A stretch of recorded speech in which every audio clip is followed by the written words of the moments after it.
Mesdames, Messieurs, bonjour. Dimanche 22 août 2021, nous avons le plaisir de recevoir dans votre émission le jury du dimanche. Docteur Babacar Diop, bonjour. Bonjour Mamadou. Vous êtes secrétaire général du parti politique Force démocratique du Sénégal, FDS Les Guelwaars. Jury du dimanche, vous le savez, c'est l'émission e-radio, la première radiovision du Sénégal.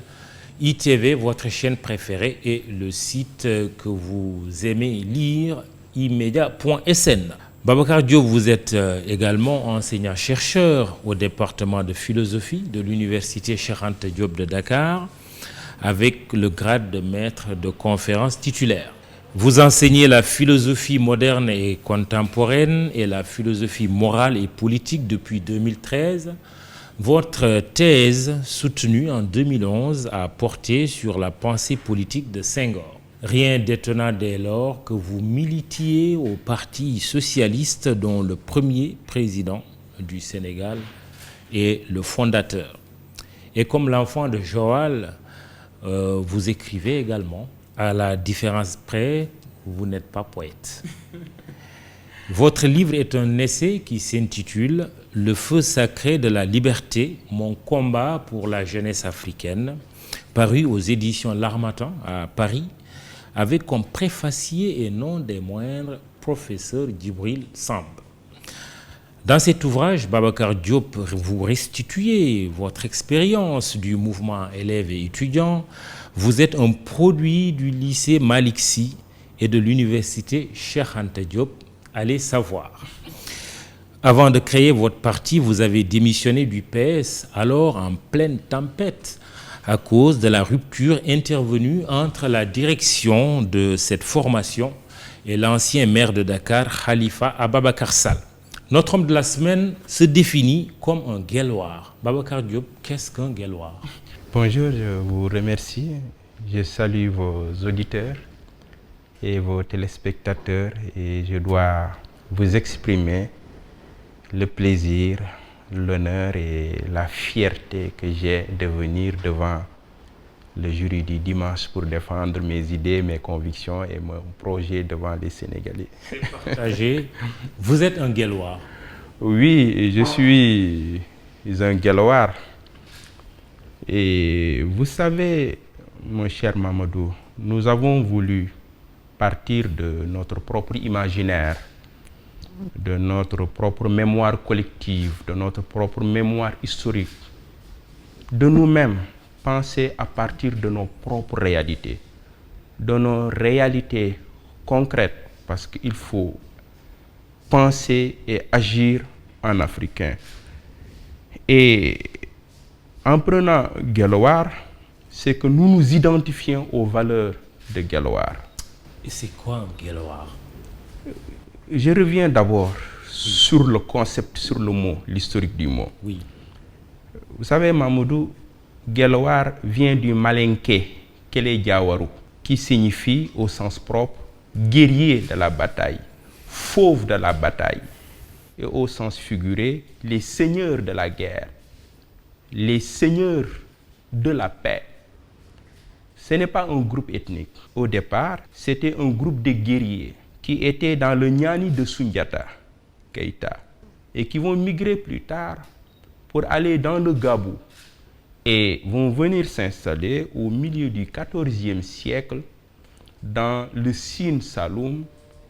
En vérité, les Guelwaars ont traversé tout l'espace de la Sénégambie, même tout l'espace de l'Ouest africain. Donc, c'est pour vous dire que Guelwaar, on le retrouve chez les Sérères, on le retrouve chez les Malinké, on le retrouve chez les Halpulaar, on le retrouve chez les Wolofs. C'est là que gît justement votre malentendu avec le ministre de l'Intérieur qui refuse de vous délivrer le récépissé qui va vous reconnaître comme parti politique constitué et en référence à la Constitution. Pour le ministre de l'Intérieur, cela fait plutôt référence à l'appartenance à une ethnie. C'est une méprise. Vous savez, cher Mamadou, des Guelwaars ont été princes du Sine. Mais aussi, il y a eu des Guelwaars qui ont régné dans le Saloum. Savez-vous que des Guelwaars ont régné? Il y a eu 2 Damel du Cayor qui ont été Guelwaars. Il y a eu un Bourba du Jolof qui a été un Guelwaar. Il y a eu un Mansa du Badibou qui a été Guelwaar. Un Mansa du Bar qui a été Guelwaar. Donc, Guelwaar, c'est le symbole de notre métissage linguistique, culturel et même, j'allais dire, ethnique. Vous savez, que dit la Constitution? Oui.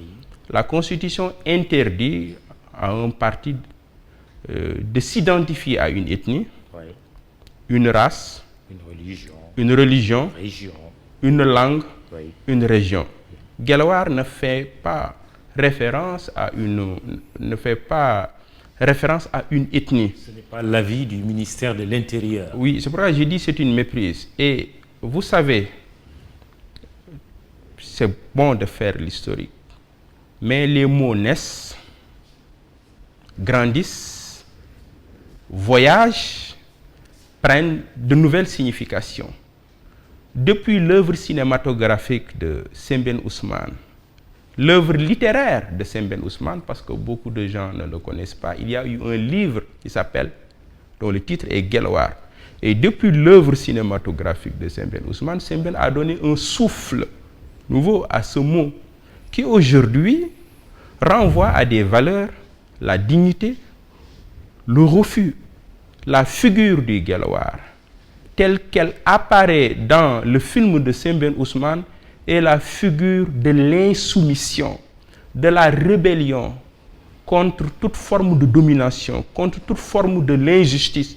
Et nous nous identifions à ce Guelwaar-là. C'est pourquoi nous avons pensé que, vous demandez tout à l'heure, que signifie Guelwaar? Pour nous, Guelwaar, c'est l'autre nom du patriote, du militant, du citoyen engagé, du justicier qui agit en redresseur de tort, de celui qui consacre sa vie à la construction d'une patrie nouvelle jusqu'à rencontrer la mort, et en ce sens, il finit en martyr. C'est le symbole par excellence du héros patriotique. Et c'est cet exemple-là que nous avons voulu offrir à la jeunesse de notre pays et à la jeunesse africaine. Vous plaidez votre dossier comme un avocat devant un tribunal. Le ministre de l'Intérieur ne l'entend pas de cette oreille, jusqu'à plus ample informé en tout cas, puisque vous n'avez pas encore votre récépissé. Et vous avez décidé de saisir la Cour suprême. Oui, nous avons Pourquoi? Et vous pensez que vous pourriez avoir gain de cause? Oui, parce que nous avons des arguments scientifiques. Et s'il faut enlever Guelwaar, il faut enlever le nom Sénégal. Vous n'enlèverez pas Guelwaar. On n'enlèvera pas Guelwaar. Si la justice dit que vous avez tort. Parce que devant le juge, nous gagnerons ce procès. Ah parce oui? que je dis, scientifiquement, hier j'ai discuté avec le professeur Boubacar Diop, qui est membre de l'écriture de l'histoire générale du Sénégal, et qui m'a donné un volume de l'histoire générale du Sénégal, qui signale que le Sénégal vient de Sine-Ghana. Sine-Ghana. La France vient des Francs. Les mots, mon cher Mamadou, ils naissent, comme j'ai dit, ils grandissent, ils voyagent. Et pourquoi nous refusons de changer le nom? Oui, certains meurent, certains paraissent. Et effectivement, parce que c'est une bataille aussi culturelle. Oui. Pourquoi c'est une bataille culturelle? Parce que nous pensons que la résistance politique doit se fonder sur une nouvelle épistémologie. Pendant longtemps, nous avons ignoré nos cultures. Nous avons ignoré nos expériences, nos propres théories.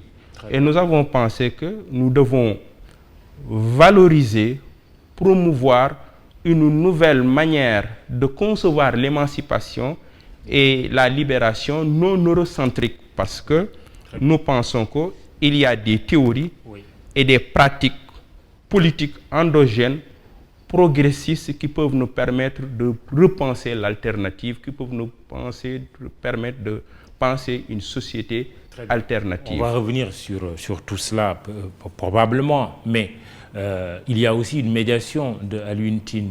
Est-ce que vous avez pris langue avec le ministre de l'Intérieur? Oui, il y a une médiation de M. Tine, nous le remercions. Et jusqu'à hier, il y a eu un blocage, le ministre est resté sur ses positions. Le président Alioune Tine continue, mais nous pensons que nous irons devant le tribunal. Ce que je veux ajouter, mon cher Mamadou, nous devons rendre hommage à nos penseurs, quelqu'un comme Sembène Ousmane, quelqu'un comme Senghor. Vous avez dit, je ne suis pas un poète, mais je suis un poète. Pourquoi? Parce qu'un homme politique est un artiste. Je l'ai dit avec beaucoup de risques. Oui. Un poète. Oui, un homme politique est un artiste. Oui. Un artiste, par excellence, c'est un créateur. Oui. Donc, un poète, un homme politique est un créateur. En cela, il est un poète. J'espère que c'est valable pour tous les hommes politiques. Oui. Oui. Donc, c'est pourquoi j'ai dit, nous devons valoriser notre patrimoine culturel et notre patrimoine historique. Vous savez, aujourd'hui, si on dit la République est une valeur. La démocratie est une valeur. Mais Guelwaar aussi renvoie à une valeur. Pourquoi? Parce que Sembène Ousmane a pensé pour nous-mêmes et à partir de nos propres réalités. C'est ce que Senghor aussi a fait. Oui. Et nous suivons cette trajectoire de ces grands penseurs. Et voilà. Une question sur laquelle vous êtes très attendu, c'est cette grande coalition de l'opposition qui est annoncée. On en a beaucoup parlé ces dernières 24-48 heures. On vous a vu sur les images, je pense, prendre part à une réunion qui s'est tenue au siège des PASTEF d'Ousmane Sonko. On parle d'une coalition avec Khalifa Ababacar Sall, Karim Wade, Ousmane Sonko. Vous y êtes ou vous n'y êtes pas? Oui, en vérité, on est dedans. Seulement, il y a des difficultés. Il faut avoir l'honnêteté de le dire. Il y a des différends dans la démarche, dans la méthodologie de travail, dans l'approche, et nous osons espérer que la raison va finalement l'emporter. C'est-à-dire, lorsque vous voulez construire une coalition, ça doit se faire sur la base du respect, de la dignité des organisations et de la confiance.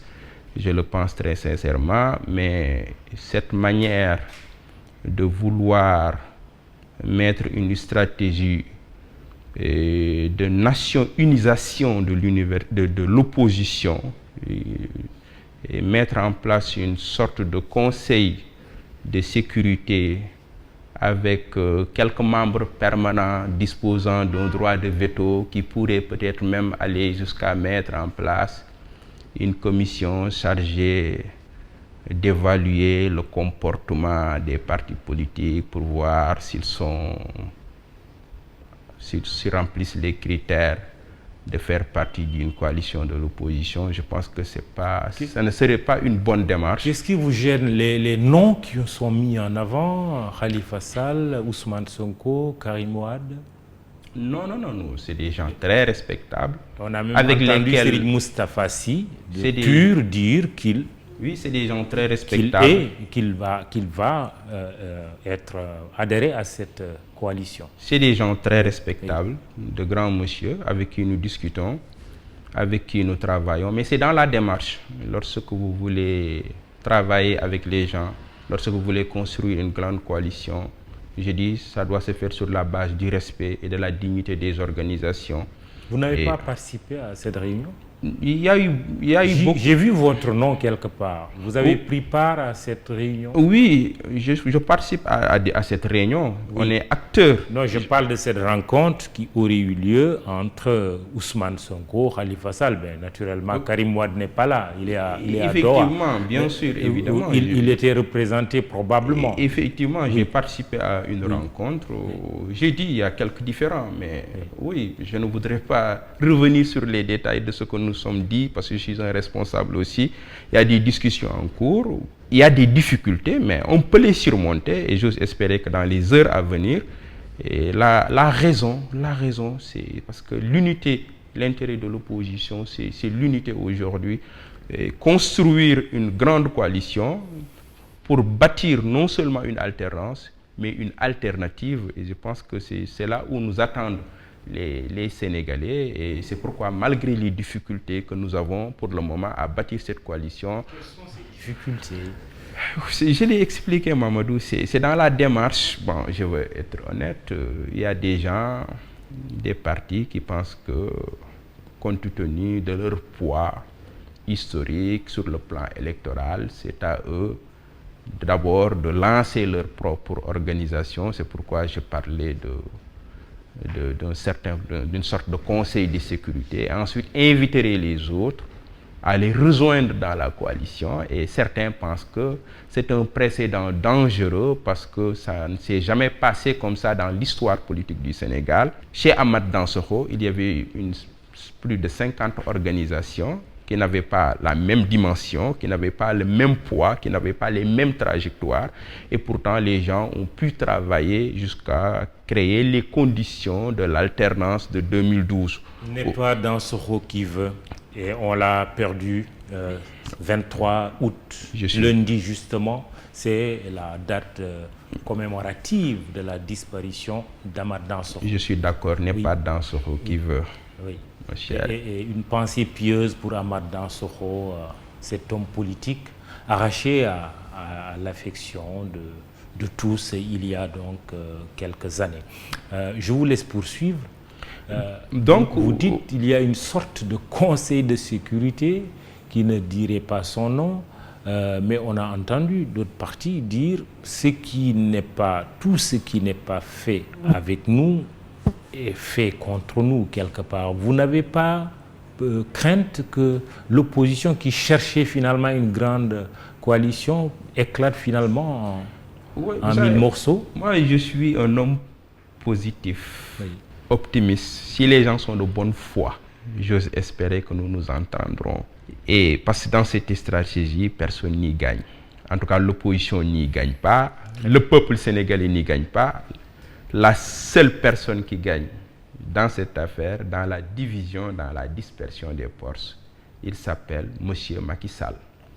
Donc, je pense donc c'est la raison. Il est peut-être en train de boire son petit lait en voyant peut-être ce débat comme ça au sein de l'opposition. Et ce serait très dommage et regrettable.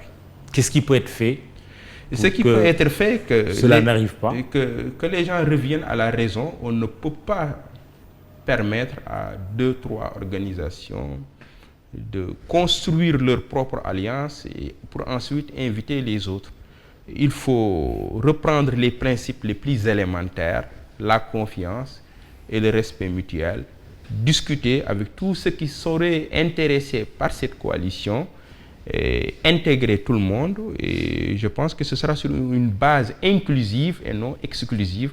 À partir de cela, je pense que les gens pourront avancer dans les prochains jours. Comme il est vrai aussi qu'une coalition Karim Wade, Ousmane Sonko, Khalifa Sall, ça peut faire rêver. Hein? Oui, certains. Ils ont leur place dans la coalition. Personne ne veut les exclure. Tout le monde reconnaît aujourd'hui le poids du PDS, le poids historique. Et ce que le PDS a représenté dans les luttes, ce que Khalifa Sall aussi représente, ce que Ousmane Sonko, ça là n'est pas le problème. C'est dans la démarche. Appeler tout le monde, tous ceux qui seraient intéressés par cette coalition, rester dans un bloc uni, et dans la solidarité. Ceux qui pensent qu'ils sont assez forts, ils doivent être plus tolérants. Et je pense bien tendre la main à ceux qui pensent qu'ils sont faibles.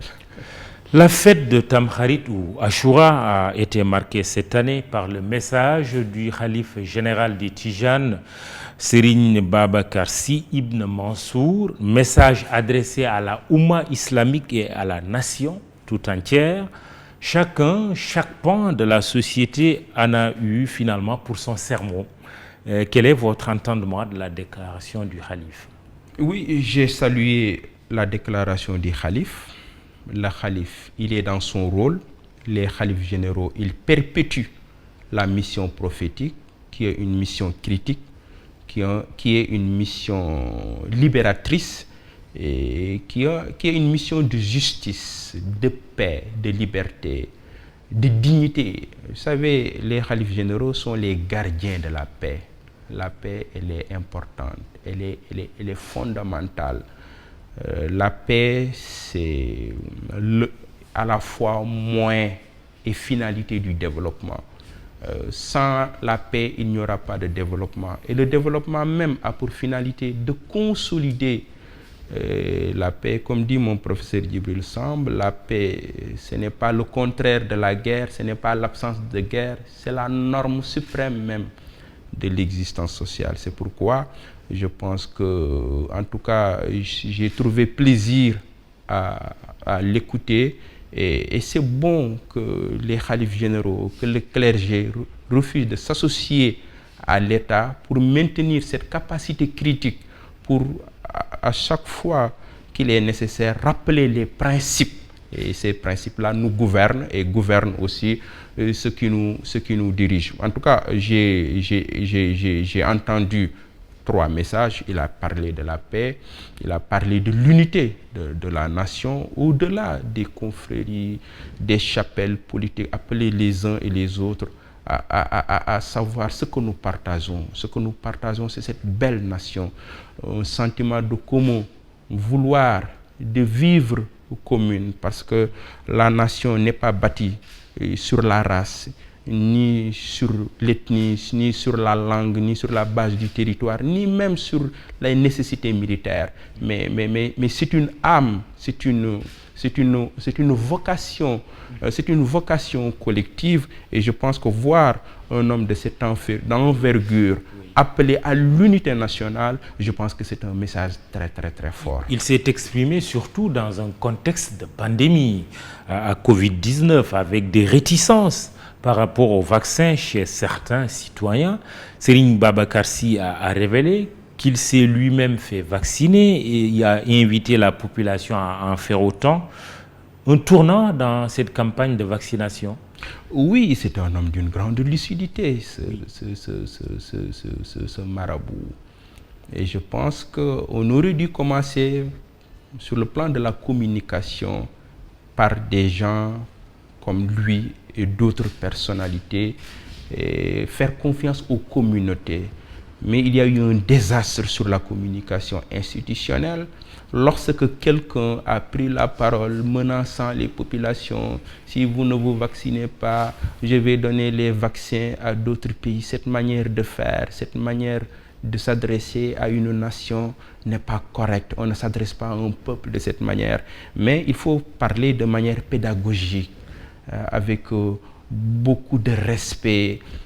Avec un leader doit gouverner par la pédagogie de l'exemple. Et je pense que c'est cette leçon, cette belle leçon que nous avons retenue de Serigne Babacar Sy Mansour. Est-ce que vous pensez qu'en disant je me suis fait vacciner, mes proches se sont fait vacciner, allez vous faire vacciner, vous pensez que ça peut être un tournant qui pourrait pousser à une vaccination massive? Effectivement, parce qu'il est dans la tradition de son grand-père Maodo. On rappelle ce qui s'est passé du temps des colons.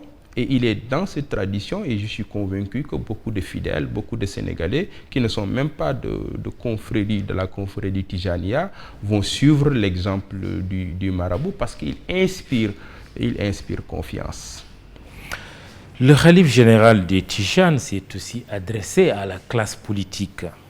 Critique contre la transhumance, les insultes à l'Assemblée nationale. On a vécu des scènes surréalistes il n'y a pas longtemps à l'hémicycle, et les casses lors des émeutes de mars. Comment accueillez-vous la position du guide religieux par rapport à tous ces événements? Il est dans son rôle. Ouais.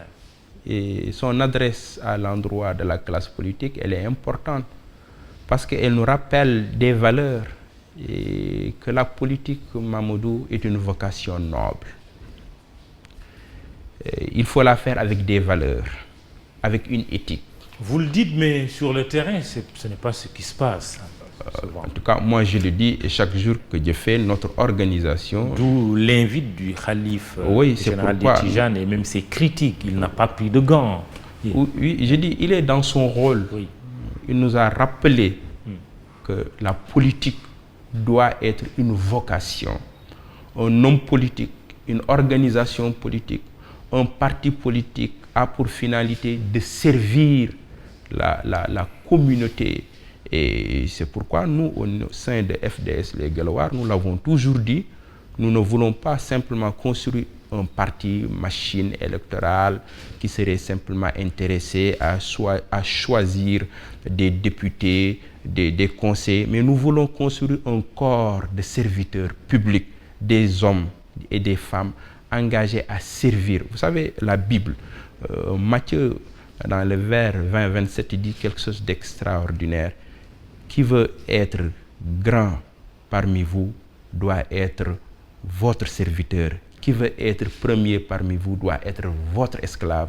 Nous devons être les esclaves du peuple. Et en cela, je pense que nous devons, avec lucidité, avec intelligence, comprendre le message profond du khalife général et corriger ce qu'il y a à corriger pour renforcer l'unité. Maintenant, ce qu'il y a, Mamadou, oui. Il faut savoir, oui, la paix, mais il n'y a pas de paix sans la justice. Il n'y a pas de paix sans l'égalité. Le sage Solon avait l'habitude de dire « l'égalité n'engendre jamais la guerre ». Ce qui engendre la guerre, ce qui est à la base de la guerre, c'est la violence de l'injustice. Oui, et le khalife s'adresse à tout le monde quand on l'a bien écouté. Il s'adresse à ceux qui sont au pouvoir, comme à ceux qui sont dans l'opposition, mais il s'adresse aussi à la société même tout entière. Sur l'image des casses, ou sur l'exemple des casses, il dit, piller un magasin, mais aller prendre ce qu'il y a comme alimentation et l'amener à la maison, quelle signification que sinon de prendre un bien qui appartient à autrui? Je pense que le khalife général s'adresse à ceux qui gouvernent le pays, en leur disant qu'il faut gouverner sur la base de la justice, cher Mamadou. Ce qui est à la base de la violence, c'est l'injustice. Ce qui est à la base des conflits qui menacent nos sociétés, c'est l'injustice, c'est l'inégalité. Je pense que c'est ça qui est le plus important. Si nous voulons construire une société de paix, si nous voulons construire une société stable, vous savez, un grand philosophe américain que j'enseigne à mes étudiants a dit quelque chose d'extraordinaire. La première vertu des institutions sociales, c'est la justice. Et c'est la justice qui permet de maintenir la cohésion des sociétés. Et en cela, je pense que si on parle des événements de mars, si on parle de tout cela, ce qui a été à la base, Mamadou, de cette affaire, il ne faut jamais l'oublier, c'est l'injustice. Et ce qui est à la base, le fait que les citoyens n'ont plus confiance aux institutions. Et pourquoi? Parce que les institutions sont corrompues. Nous avons des institutions discréditées. Pourquoi? Parce que nous avons vu comment M. Macky Sall instrumentalise une institution fondamentale qui est la justice pour liquider des adversaires politiques. Nous avons vu ce qui s'est passé avec M. Khalifa Ababakar Sall. Nous l'avons vécu avec M. Karim Wade. Nous l'avons vécu aussi avec M. Ousmane Sonko. Donc, ce qui est à la base de la violence, mon cher Mamadou, c'est l'injustice. Je pense qu'on aurait tort, je pense bien, d'accuser un jeune qui n'a rien, qui a faim, qui est allé prendre 1 kilogramme de riz. Non, non, non. Je pense que les gens qu'il faut accuser, c'est ceux qui dilapident l'argent. Pas seulement jeunes. Souvent d'ailleurs, l'accusation est trop facile. Ce qu'on a vu, ce ne sont pas que des jeunes. Il y a aussi la responsabilité des pères et des mères de famille. Il faut quand même le dire. Il y a des images que nous avons vues qui n'honorent pas la société sénégalaise par rapport à ses valeurs, justement. Ce qui n'honore pas la société, c'est une classe politique, une caste politique qui s'enrichit. Des gens qui deviennent milliardaires. Des gens qui ont mis en place un État prédateur fondé sur le clientélisme, sur la dilapidation des ressources. C'est l'extrême violence là que le peuple subit. Et c'est cette extrême violence, c'est cette violence-là, je pense qu'il faudrait dénoncer. C'est ça qui est plus honnête. On termine sur l'adresse du khalife général des Tijanes. Serigne Babacar Sy a lancé également un appel en disant qu'il faut respecter l'institution qui est le président de la République parce que le pouvoir est d'émanation divine. Oui, il faut respecter l'institution, évidemment. Mais l'institution doit aider les gens aussi, le peuple, à mieux le respecter, à mieux le protéger.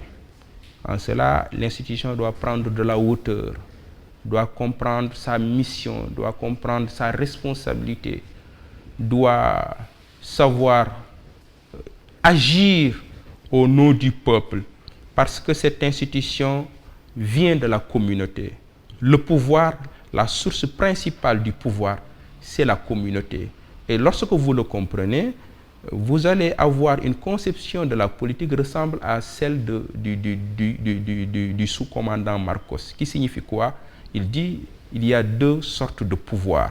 Il y a le pouvoir comme domination, le pouvoir comme ce qu'il utilise pour persécuter, pour instrumentaliser, mais le pouvoir aussi comme libération, qui est un pouvoir qui se manifeste comme pouvoir, comme obéissance. Mais obéissance à qui? Obéissance à la volonté de la communauté. Je pense que l'institution doit obéir à la volonté de la communauté. Si l'institution adopte cette attitude, je pense qu'elle nous aidera à mieux la respecter. Vous résumez votre pensée sur la déclaration du khalife général des Tidjanes de manière générale. Vous dites oui, mais... Je dis oui, mais chaque partie du discours s'adresse à une partie de la classe politique. Nous allons revenir aux élections locales. Babacar Diop, vous êtes un homme politique, vous n'êtes pas un parti yobalément. Vous allez participer à ces élections. Êtes-vous candidat quelque part?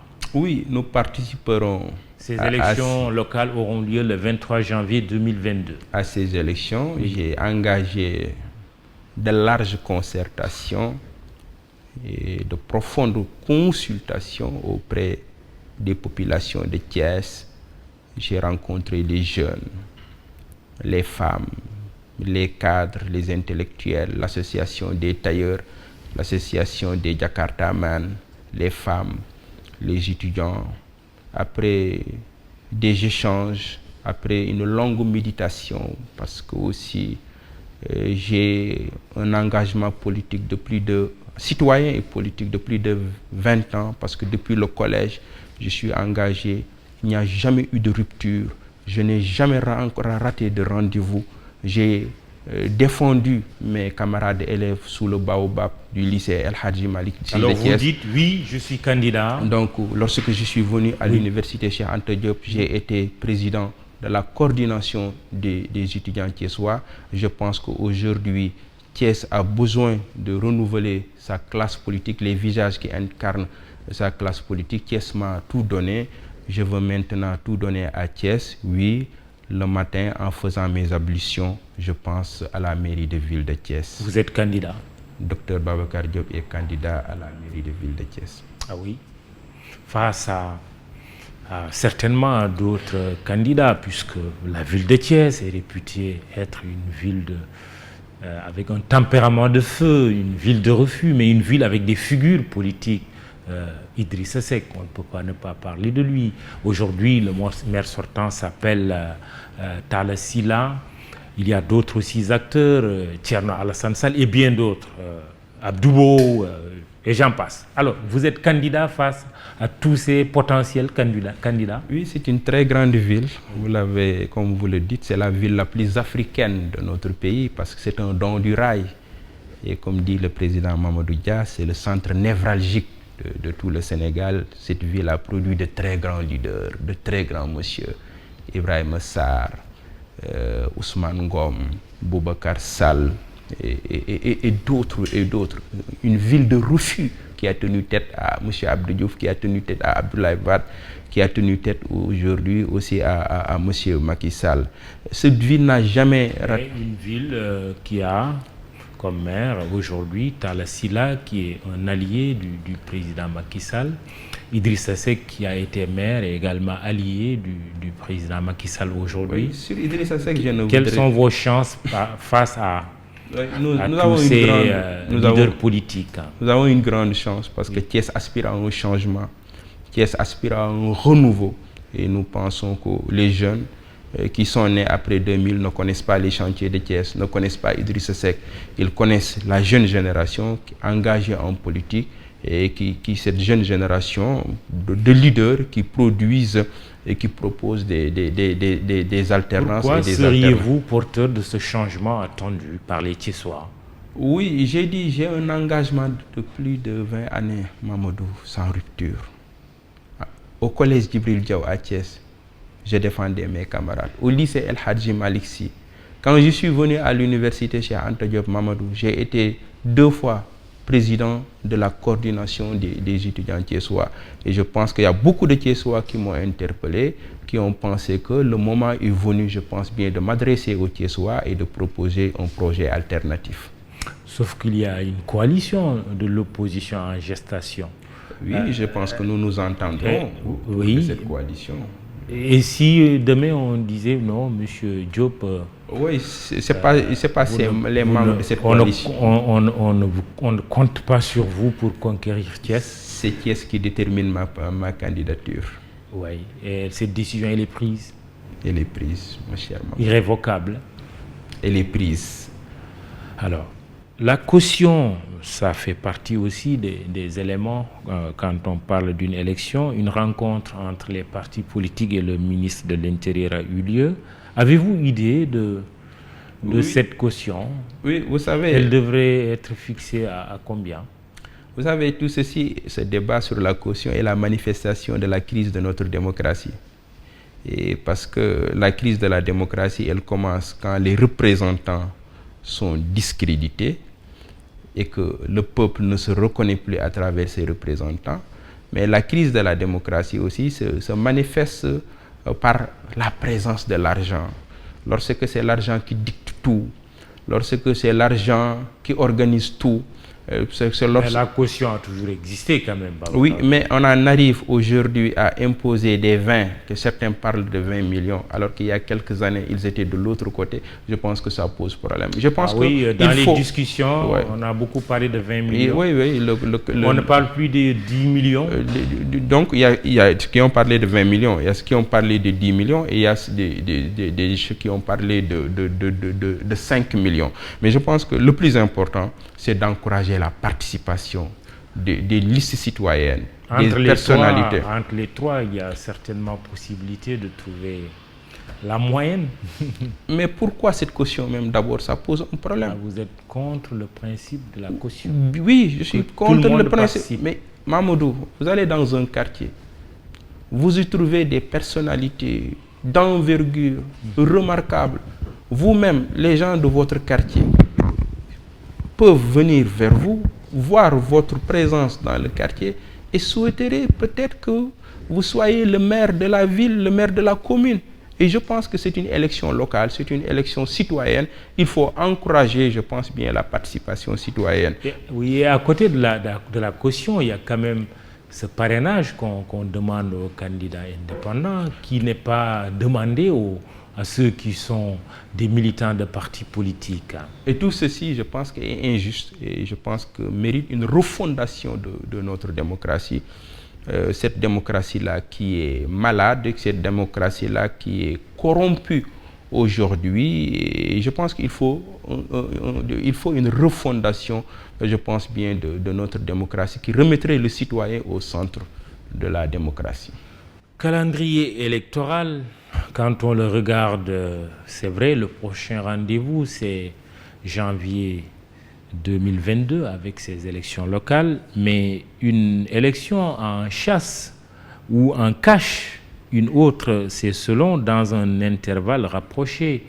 En juillet 2022, il y aura les législatives. En février 2024, il y aura l'élection présidentielle. Que faire de ce calendrier?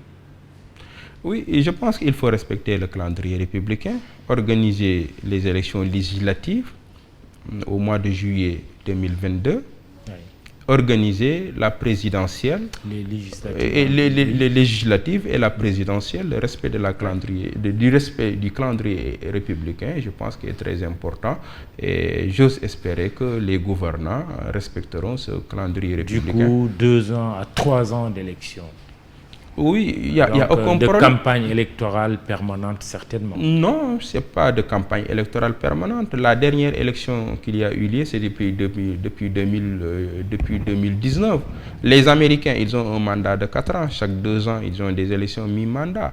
Et je pense qu'il n'y a aucun problème. Il faut respecter le calendrier républicain. Je ne vois pas de problème sur ce point de vue. Serigne Moustapha Sy, guide religieux et homme politique, puisqu'il est aussi le leader du parti PUR, dit ceci: si Ousmane Sonko et les autres, c'est comme cela qu'il s'est exprimé, ne font rien, je m'en occuperai personnellement, en faisant allusion à l'éventualité d'une 3e candidature ou d'un 3e mandat du président Macky Sall. Vous dites quoi après ces déclarations?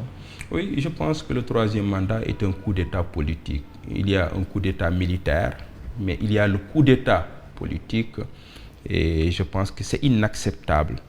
Et je pense que les citoyens doivent se mobiliser. Et au-delà du Sénégal, et je pense que cette question doit être posée, parce que nous avons vu que le 3e mandat est à la base de la violence qui embrasse beaucoup de pays. Nous avons vu ce qui s'est passé en Côte d'Ivoire, nous avons vu ce qui s'est passé en Guinée.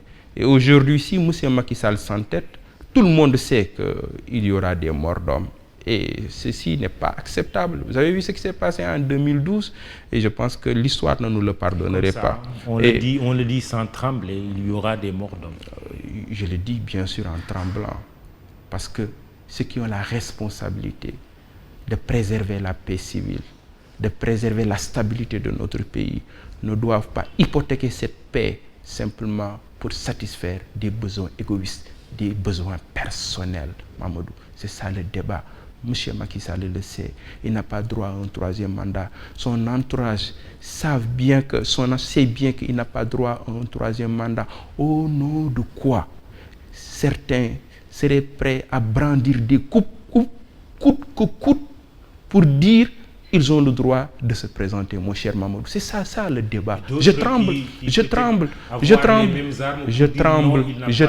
que ce ne sont pas ce choc des extrêmes, pour ne pas dire des extrémismes, qui peut justement provoquer la violence? Je tremble parce que, comme Lamine Gueye, j'ai dit, j'aime le Sénégal d'un amour qui m'arrache les larmes. Je tremble, c'est pourquoi j'avertis. Je tremble, c'est pourquoi j'interpelle la conscience du président de la République. Je tremble, c'est pourquoi j'interpelle la conscience des présidents africains. Ils n'ont pas le droit de tuer la jeunesse de leur pays. Ils n'ont pas le droit de tirer sur leur population.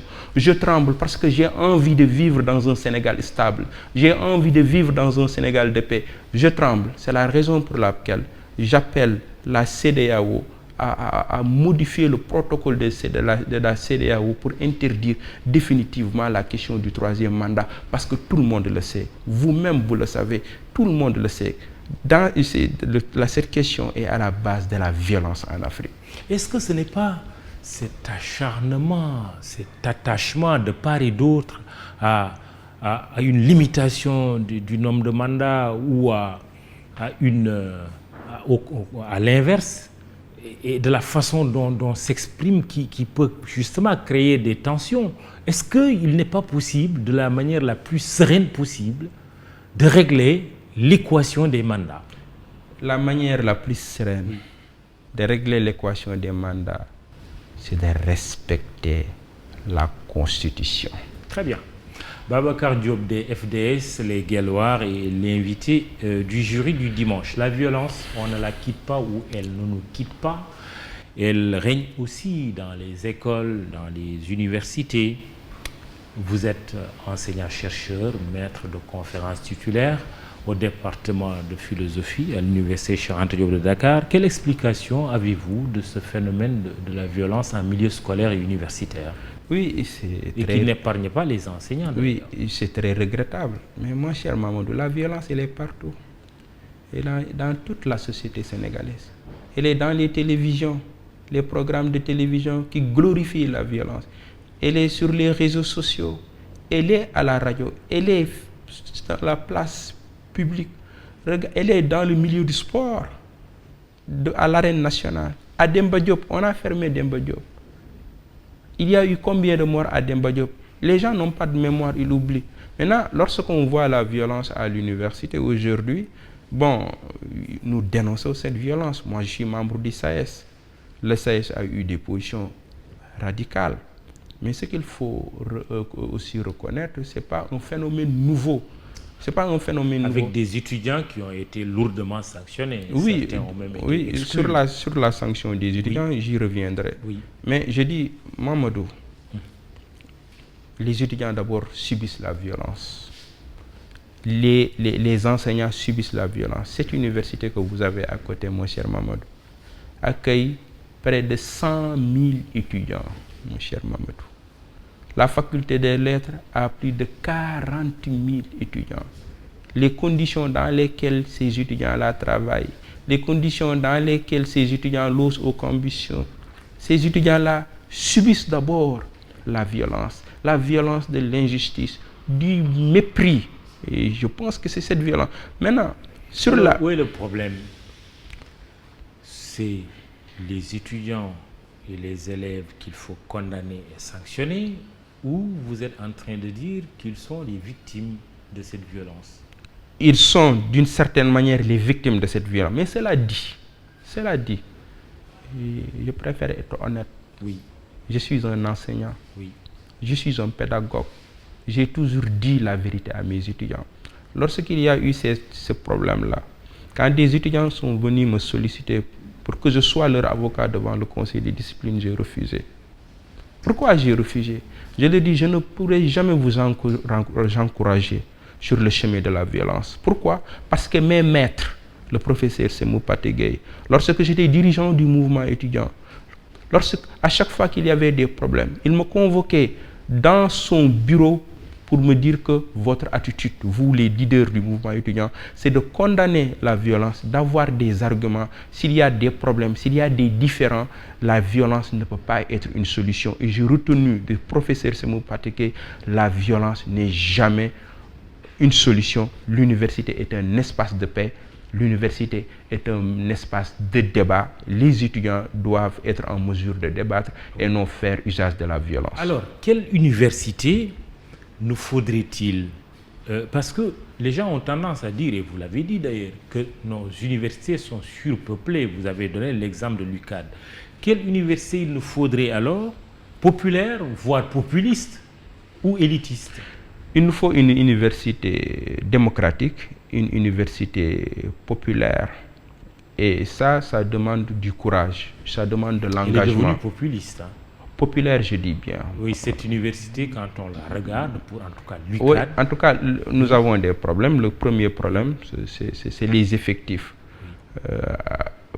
Aujourd'hui, ça donne quoi? L'UVS va devenir, dans les prochaines années, la première université de notre pays. Et c'est une catastrophe, c'est inacceptable.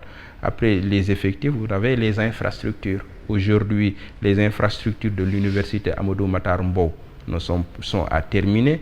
Et les infrastructures de l'université de Thiès, il faut les terminer. Il faut terminer les infrastructures de l'université Hassan Sek. Et pendant ce temps aussi, le président nous annonce d'autres infrastructures. Ça montre quoi? Je pense que l'éducation, l'enseignement supérieur n'est pas une priorité pour le président. Parallèlement, 10 000 étudiants expulsés des établissements privés. Une décision du cadre unitaire des organisations privées d'enseignement supérieur du Sénégal qui réclame 16 milliards à l'État du Sénégal. À l'État du Sénégal. Et pendant ce temps, l'État a englouti 1000 milliards dans le terre. L'État a englouti 165 milliards dans la construction de stade olympique de Diamniadio. Au-delà des constats, donnez-nous une solution, vous. Babacar Diop, d'abord enseignant, mais Babacar Diop, leader politique qui aspire à diriger. Construire des universités dans toutes les régions. Renforcer le taux d'encadrement. C'est ce qui est en train d'être fait. Oui, j'ai dit renforcer le taux d'encadrement. Oui. Vous savez, une étude en 2015 a montré que pour respecter les normes de l'UNESCO, le Sénégal devait recruter 3116 enseignants. Le taux d'encadrement normal, c'est un enseignant, 26 apprenants. Aujourd'hui, à Dakar, on est à plus d'un enseignant, 2 pour 200 apprenants. Ce qu'il faut recruter. Recruter encore, construire des infrastructures et ensuite renforcer le budget de la recherche et de l'innovation. Parce qu'aujourd'hui, on oublie cela. Nous sommes des enseignants-chercheurs et je pense qu'il faut renforcer le budget de la recherche et de l'innovation. Ne serait-ce que, Mamoudou, si vous connaissez le budget de la recherche et de l'innovation dans un pays, ça peut vous donner une idée donc de la dynamique de ces pays. Alors, on va très rapidement terminer cette question en faisant quand même un clin d'œil à ces nombreux auditeurs et téléspectateurs qui nous suivent et qui réagissent sur la page Facebook de cette émission. Mohamedou Lamine Gueye, toujours pour rester dans le domaine de l'éducation, qui demande son avis sur le concours général et le phénomène de sauter des classes qui prend le relais et sur quelle base. Et puis, il y a également Omar Modisso. Quelle lecture fait-il de l'affaire de la destruction du marché de Sandaga? Un bras de fer entre le maire de la ville de Dakar, Soham El Wardini, et le maire du plateau, et non moins ministre Alioune Ndoye. Mais parlons du concours général d'abord. Question de Mohamedou Lamine Gueye. Oui, je pense que le concours général, c'est très important. Mais il faut, avant ce concours général, les écoles d'excellence comme Mariama Ba, mieux démocratiser ces écoles. Faire en sorte qu'il y ait dans chaque région des écoles d'excellence. Et je pense que renforcer ces écoles d'excellence, permettre aux pauvres, aux classes déshéritées de pouvoir intégrer ces écoles d'excellence, je pense que ça pourra aller dans un processus bien de mieux renforcer le concours général. Et je pense que c'est très important. Maintenant, sur le concours général toujours, mais ce qu'on constate, c'est que vous avez parlé de Mariama Ba, mais il y a une école qui s'appelle aussi le lycée d'excellence de Diourbel, qui depuis quelques années s'illustre de fort belle manière. C'est ce lycée qui a accueilli une certaine Diarisso, meilleur élève du Sénégal pendant au moins 2 années, mais qui n'a pas pu aller jusqu'au bout en France, à l'école prépa. Aujourd'hui, il y a une idée qui germe de créer des classes préparatoires au Sénégal. Est-ce que vous pensez que ça pourrait être la solution? Oui, j'ai toujours pensé qu'il faut il nous faut nos propres écoles. Il nous faut nos propres grandes écoles. On ne peut pas confier la formation de nos enfants à d'autres pays. Oui, dans un partenariat de bourses de coopération, on peut toujours permettre aux étudiants de voyager, d'aller et revenir. Donc, mais ce que vous avez dit sur le lycée d'excellence de Diourbel, c'est important, c'est ce qu'il faut faire. Il faut permettre à chaque région d'avoir un lycée d'excellence. Et je pense que ça participera à mieux démocratiser. De l'excellence partout. Bien sûr. Sandaga, marché détruit, il y a d'abord des architectes qui disent non, il ne fallait pas, parce que c'est un patrimoine, même je pense homologué par l'UNESCO, mais il y a également une dimension politique, ce bras de fer entre la maire de la ville de Dakar, Soham El Wardini, et le maire du plateau, Alioune Ndoye, qui est également ministre de l'économie maritime. Quel est votre avis sur le marché de Sandaga? Oui, je pense que ça entre toujours dans la stratégie de mise à mort de l'ancien maire Khalifa Sall. C'est l'éternelle fable de La Fontaine. Ce n'est pas Khalifa. Si ce n'est pas Khalifa, c'est toi, Soham Wardini. Si ce n'est pas toi, c'est ton frère ou quelqu'un des tiens, on me l'a dit. Vous savez, est-ce que l'enjeu autour de ce marché de Sandaga et même de la ville de Dakar de manière générale n'est pas plus important qu'une simple histoire de fable? Oui, mais l'histoire de la fable nous dit beaucoup de choses, nous révèle beaucoup de choses. Sandaga, Mamoudou, a été créé en 1933. Oui. Appartient à la ville de Dakar, à la commune de Dakar. C'est un titre foncier de la commune de Dakar et classé patrimoine historique. Et c'est le Code général des collectivités locales, en son article 170, qui définit la compétence des villes. Et ces villes ont pour rôle c'est la surveillance et la protection des sites et monuments historiques. En cela, il n'y a aucun problème. Sandaga est de la compétence de la ville de Dakar. On me parlera, oui, du décret du préfet de Dakar, mais dans la hiérarchie des normes, on nous apprend qu'un décret n'est pas au-dessus de la loi et que le décret doit se conformer aux lois et les lois doivent se conformer donc à la Constitution. Ici, ce qu'il y a, c'est un problème politique. Le gouvernement, le maire de Dakar, non, le préfet défend Alioune Ndoye et tous ceux qui défendent Alioune Ndoye parce qu'ils sont simplement membres de la coalition au pouvoir, mais tous les experts honnêtes et tous les observateurs honnêtes ont dit que si on respecte la loi, si on observe l'article 170 du Code des collectivités territoriales, il n'y aura pas de débat. Vous vous rangez derrière la ville de Dakar. Je me range derrière la loi. La loi.